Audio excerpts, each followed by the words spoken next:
Hello friends, Deepavali ముగిసిన తర్వాత 6వ రోజున మొదలై 4 రోజుల పాటు ఛత్ పూజ జరుగుతుంది. ఈ సందర్భంగా చాలామంది భక్తులు నదీ తీరంలో నీళ్లలో నిలబడి సూర్యభగవాన్ని ప్రార్థిస్తారు. అట్లాగే నదీ స్నానం కూడా చేస్తారు. నదికి పసుపు, కుంకుమ, పూలు కూడా సమర్పిస్తారు. ఎందుకు కేవలం బీహార్లో, జార్ఖండ్లో, ఉత్తరప్రదేశ్లో కొన్ని ప్రాంతాల్లో, వెస్ట్ బెంగాల్లో, నేపాల్లో జరుపుకునే ఈ పండుగ గురించి మనందరికీ ఇన్ని విషయాలు తెలిసాయి. ఎందుకంటే స్వయంగా ప్రధానమంత్రి ఈ పండుగని ప్రమోట్ చేశారు కాబట్టి. ముఖ్యంగా 2 సార్లు మన్ కీ బాత్లో దీన్ని ప్రస్తావించడం మాత్రమే కాకుండా ఈ పండుగని యునెస్కో వరల్డ్ హెరిటేజ్ లిస్టులో ఇంక్లూడ్ చేయించడం కోసం ప్రయత్నం కూడా చేస్తున్నామని చెప్పారు. దాంతో ఛత్ పూజ గురించి దేశమంతా కూడా విపరీతంగా తెలిసిపోయింది. అయితే చాలామందికి ఒక అనుమానం కూడా రావచ్చు. ఎన్నో వందల ఏళ్లుగా జరుగుతున్న ఈ ఛత్ పూజ గురించి ఇప్పుడు సడన్గా అందరికీ ఎందుకు తెలిసింది? ప్రధానమంత్రి ఇప్పుడే దీని గురించి ఎందుకు మాట్లాడారు అంటే, బీహార్ ఎన్నికలు దగ్గరలో ఉన్నాయి కాబట్టి దానికి ముందు వచ్చిన ఛత్ పూజ గురించి మాట్లాడటం వల్ల ఓట్లు పడతాయి అని ఆయన చేశారని ఎవరైనా గిట్టని వాళ్ళు అనొచ్చు. ఆ మాట అంటే వాళ్ళని దేశద్రోహులను కూడా అనొచ్చు. కాబట్టి మనం దాని జోలికి వెళ్లాల్సిన పని లేదు. కానీ ఈ సందర్భంగా జరిగిన ఒక పెద్ద పొలిటికల్ సర్కస్ గురించి కూడా మనం మాట్లాడుకోవాలి. యాక్చువల్గా కేవలం పొలిటికల్ సర్కస్ మాత్రమే కాదు, ఇటు పొలిటికల్ సర్కస్, అటు మీడియా సర్కస్ కూడా జరిగింది. దానికి సంబంధించి కొన్ని ఇంట్రెస్టింగ్ వీడియోలు కూడా నేను మీకు చూపిస్తాను. ఈ వీడియోలో చూడండి. సో అన్నిటికంటే మొట్టమొదటిది, ఈ ఛత్ పూజ జరుపుకునేది 4 రాష్ట్రాలే, కానీ వీళ్ళు చాలామంది అటు ఢిల్లీలోనూ ఇటు ముంబైలోనూ కూడా ఉన్నారు. కాబట్టి ఆ 2 చోట్ల కూడా ఇది చాలా పెద్ద పండుగ. సో సహజంగానే ఢిల్లీలో ఈ పూజ చేసుకోవాలంటే వాళ్ళకున్న ఏకైక నది యమునా నది. ఆ నది నీళ్ళలో నిలబడి వాళ్ళు సూర్యభగవాన్ని ప్రార్థించాలి. అట్లాగే ఆ నదిలోనే నదీ స్నానం కూడా చేయాలి. బట్ యమునా నది చూస్తే మన మూసి పరిస్థితి ఎలా ఉందో అక్కడ యమున పరిస్థితి కూడా అదే. అక్కడ ఎవరైనా మునిగి స్నానం చేసే పరిస్థితి లేదు. యమున నీళ్లు చాలా కలుషితమైనవని ప్రభుత్వ నివేదికలే చెప్తున్నాయి.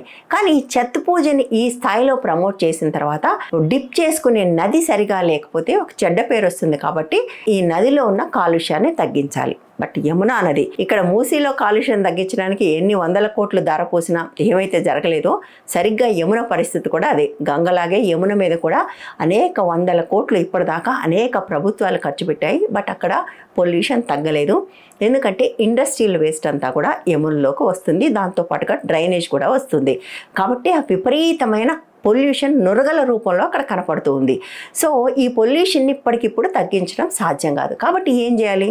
సరిగ్గా ఎయిర్ పొల్యూషన్ విషయంలో ఏం చేశారో ఇక్కడ కూడా అదే చేశారు.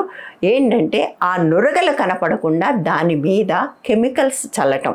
దానికోసం కొన్ని బోట్లు ఈ కెమికల్ని పిచికారీ చేస్తూ కనిపించాయి. అవన్నీ కూడా వీడియోలకు చిక్కి మీడియాలో వచ్చాయి. మీడియాలో కాదు, సోషల్ మీడియాలో వచ్చాయి.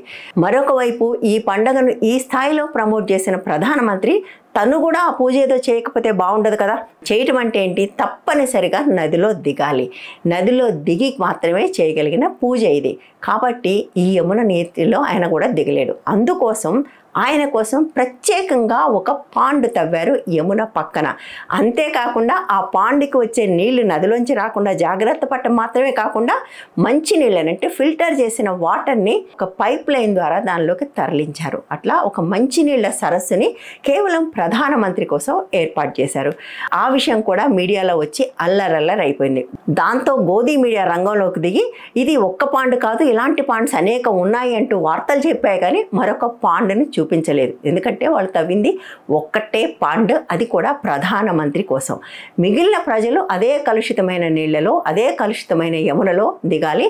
పైగా కలుషితమైన యమునలో కొత్తగా వీళ్ళు కెమికల్స్ కూడా యాడ్ చేశారంటే మరింత కాలుష్యాన్ని యాడ్ చేసిన ఆ నదిలోనే వాళ్ళు దిగాలి. కానీ ఒక్క ప్రధానమంత్రి మాత్రం స్వచ్ఛమైన ఫిల్టర్ వాటర్లో దిగడం కోసం ఏర్పాటు చేశారు. అయితే ఎన్డీటీవీ చేసిన వీడియోలో అది కూడా చెప్పింది, ఒక్క ప్రధాని మాత్రమే దిగరు, ఆయన దిగి వెళ్ళిపోయిన తర్వాత మిగిలిన వాళ్ళు కూడా దిగుతారు లాంటి హడావుడంతా చేసింది. కానీ అది కవర్ అప్ అని ఆ వీడియో చూసిన వాళ్ళకి ఎవరికైనా కూడా అర్థమవుతుంది. ఎంత పెద్ద ఎత్తున మీడియా సంస్థల్ని కొనిపించేసి తమకు అనుకూలమైన వార్తలు చెప్పించుకున్నా కూడా సోషల్ మీడియా అనేది ఒకటి ఉంది కదా, అందులో ప్రధానమంత్రి కోసం తవ్విన స్పెషల్ ఘాట్ చాలా పెద్ద ఎత్తున ప్రచారం కావడంతో చివరికి ప్రధానమంత్రి జీవితంలో మొట్టమొదటిసారి చేద్దాం అనుకున్న ఛట్ పూజా స్నానాన్ని క్యాన్సిల్ చేసుకోవాల్సిన పరిస్థితి వచ్చింది. ఇక యమున కాలుష్యానికి సంబంధించి మరొక ఆసక్తికరమైన వీడియో కూడా వచ్చింది. అజిత్ భారతి అనే ఒక బీహారీ యూట్యూబర్ ఉన్నాడు. ఈయన కూడా మత విద్వేషాలు చిమ్మటంలో తన శక్తి మేర పనిచేస్తూ ఉంటాడు. సో ఆయన అసలు యమునలో కాలుష్యమే లేదు, ఇందులో స్నానం చేయటం మాత్రమే కాదు, ఇది తాగితే కూడా ఏ సమస్యలు రావు అని చెప్పే ప్రయత్నం ఒకటి చేశాడు. అందుకోసం ఆయన యమున దగ్గరికి వెళ్ళి గ్లాస్లో నీళ్లు తీసుకుని దాన్ని తాగుతున్నట్టుగా ఒక ఫోటో తీసుకున్నాడు. వీడియో తీసుకోలేదు. ఆ ఫోటో తీసుకుని దాన్ని సోషల్ మీడియాలో ప్రచారం చేసే ప్రయత్నం చేశాడు. అయితే ఆసక్తికరంగా ఈయన ఈ పని చేయటాన్ని ఇంకెవరో వీడియో కూడా తీశారు. ఆ వీడియో బయటకు వచ్చింది.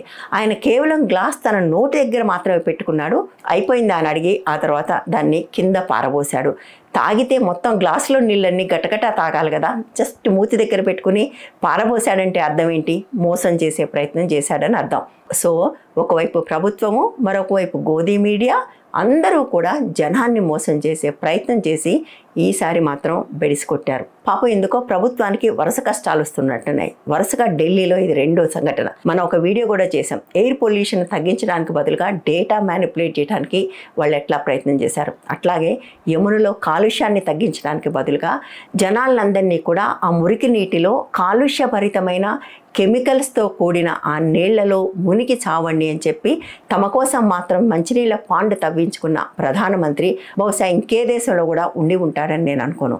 సో అలాంటి గొప్ప నాయకులు, గొప్ప ప్రభుత్వం మనకున్నందుకు మనందరం చాలా చాలా సంతోషించాలి, కాదంటారా? ఈ వీడియో నచ్చితే లైక్ చేయండి, షేర్ చేయండి, ఛానల్ని సపోర్ట్ కూడా చేయండి. Thank you.